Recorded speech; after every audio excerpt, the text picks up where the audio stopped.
di mana seseorang memiliki fantasi dan dorongan seksual sebelum atau sesudah terjadinya hubungan seksual.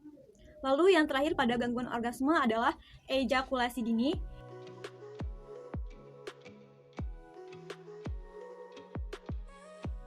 Halo, assalamualaikum warahmatullahi wabarakatuh. Saya Nada Fitria Cianingrum, mahasiswi dari Universitas Malahayati Bandar Lampung, Fakultas Kedokteran jurusan Psikologi. Saat ini saya sedang berada di semester 5. Baik, jadi video ini saya buat untuk memenuhi tugas akhir saya dari mata kuliah Psikologi Abnormal. Dalam video ini, saya ingin menjelaskan salah satu materi dalam mata kuliah Psikologi Abnormal, yaitu tentang disfungsi seksual. Oke, jadi di sini kita bakal belajar bareng-bareng tentang disfungsi seksual. Jadi, disfungsi seksual menurut Durnan dan Barlow 2006 adalah gangguan seksual yang dialami seseorang yang mengalami kesulitan untuk berfungsi secara adekuat dalam melakukan hubungan seksual.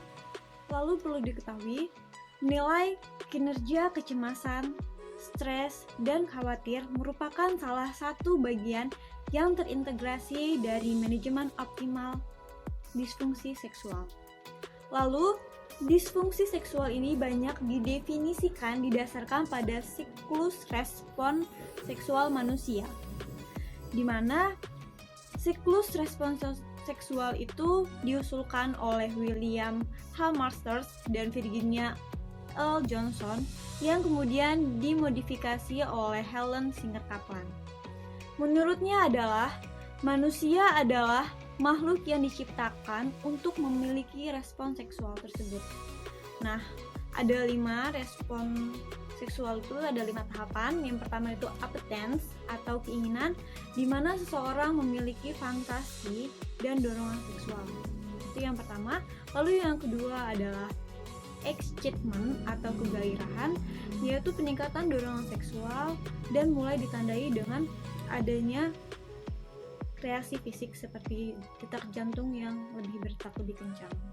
Siklus yang ketiga yaitu plateau adalah fase di mana adanya reaksi fisik akibat rangsangan seksual yang lebih intens. Lalu yang keempat yaitu orgasme adalah fase puncak atau fase kenikmatan seksual mencapai puncaknya. Lalu yang kelima adalah fase resolution atau resolusi, yaitu tahap akhir di mana adanya relaksasi dan kenyamanan yang diikuti dalam fase sebelumnya itu fase puncak tadi. Nah, yang dimaksud dengan disfungsi seksual yaitu adanya masalah dari 5 fase tersebut gitu. Sehingga mencegah individu atau pasangan untuk memperoleh kepuasan dari kegiatan seksual yang dilakukan.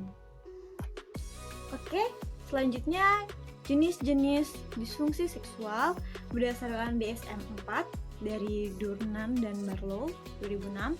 Yang pertama yaitu gangguan nafsu seksual.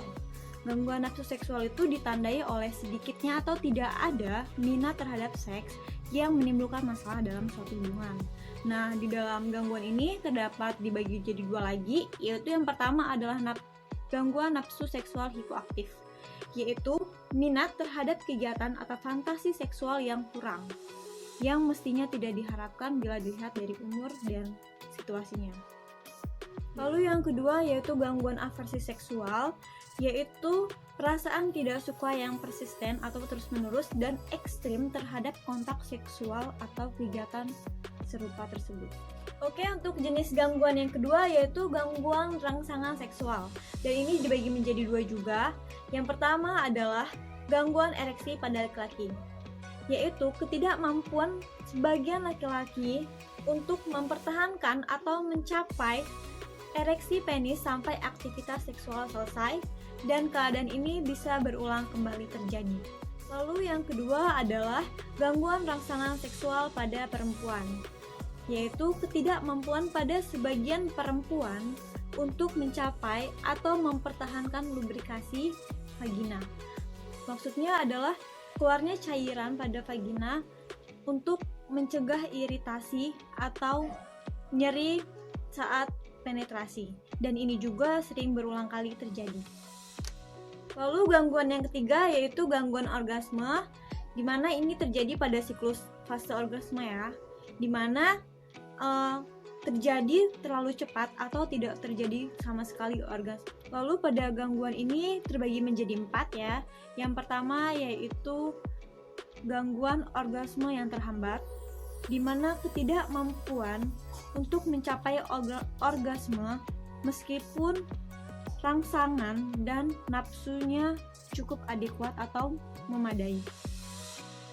Lalu pada gangguan ini sering dialami pada perempuan dibandingkan laki-laki menurut Stock, Winchester, dan Barlow. Lalu gangguan orgasme yang selanjutnya yaitu gangguan orgasme pada perempuan dan gangguan orgasme pada laki-laki.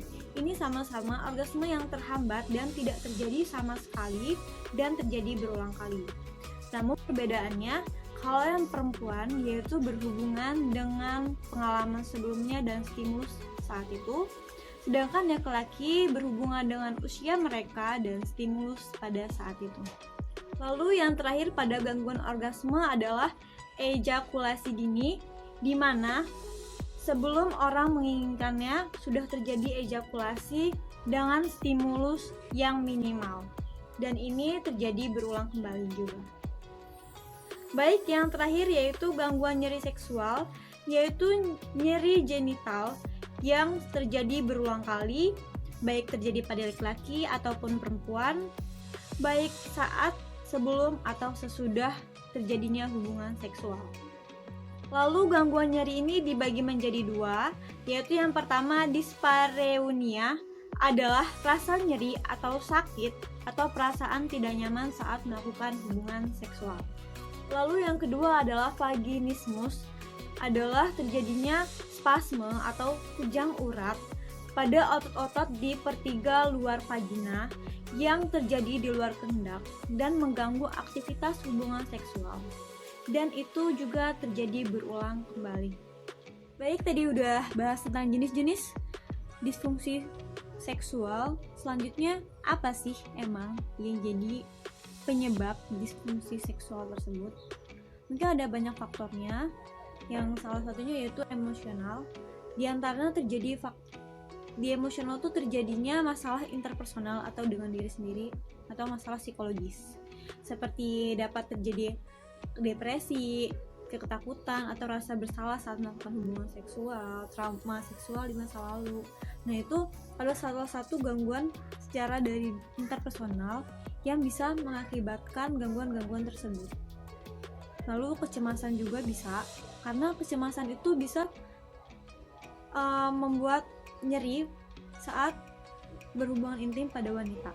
Jadi secara emosional itu harus dijaga agar tidak terjadi disfungsi seksual. Lalu faktor fisik yang dapat menyebabkan disfungsi seksual yaitu termasuk penggunaan obat-obatan seperti alkohol, nikotin, narkotika, dan obat sejenis lainnya. Juga bisa pada wanita, yaitu yang mempengaruhi fisiologisnya itu seperti wanita pramenstruasi, kehamilan, periode postpartum, dan menopause itu memiliki efek buruk pada libido atau gairah seksual. Lalu, ada beberapa terapi yang dapat dilakukan untuk masalah disfungsi seksual ini, yaitu yang pertama, mengurangi kecemasan, karena klien disfungsi seksual membutuhkan pemaparan bertahap dan sistematis pada aspek-aspek situasi seksual yang memicu kecemasan. Lalu ada prosedur untuk mengubah sikap dan pikiran, karena agar klien didorong untuk merasakan sensasi menyenangkan dan menyertai gairah seksual. Lalu ada terapi pelatihan keterampilan dan komunikasi. Di sini klien disfungsi seksual didorong untuk saling mengkomunikasikan apa yang disukai dan apa yang tidak disukai dalam hubungan seksual. Lalu ada juga terapi pasangan, yaitu karena biasanya disfungsi seksual ini dekat sekali dengan masalah perkawinan atau pasangan yang bermasalah. Jadi perlu pelatihan secara khusus untuk terapi pasangan ini. Dan ada teknik dan perspektif psikodinamika. Di sini terapis dapat membantu pengukuran dan perencanaan yang tepat untuk terapi perilaku pada disfungsi seksual. Lalu yang terakhir yaitu prosedur medis dan biologis. Sejalan dengan semakin banyaknya ditemukan faktor biologis dalam disfungsi seksual ini, semakin penting juga bagi terapis untuk mempertimbangkan apakah ada somatik yang mendasari kontribusi terhadap disfungsi seksual ini. Baik, terima kasih. Itu dia materi tentang disfungsi seksual dari pengertian, jenis-jenis, faktor, dan penanganannya. Semoga bermanfaat ya. Jangan lupa teman-teman like, comment, and share ke teman-teman semua agar bisa tahu apa itu disfungsi seksual. Oke, saya akhirin. Ada Fitria Chaining Room. Wassalamualaikum warahmatullahi wabarakatuh.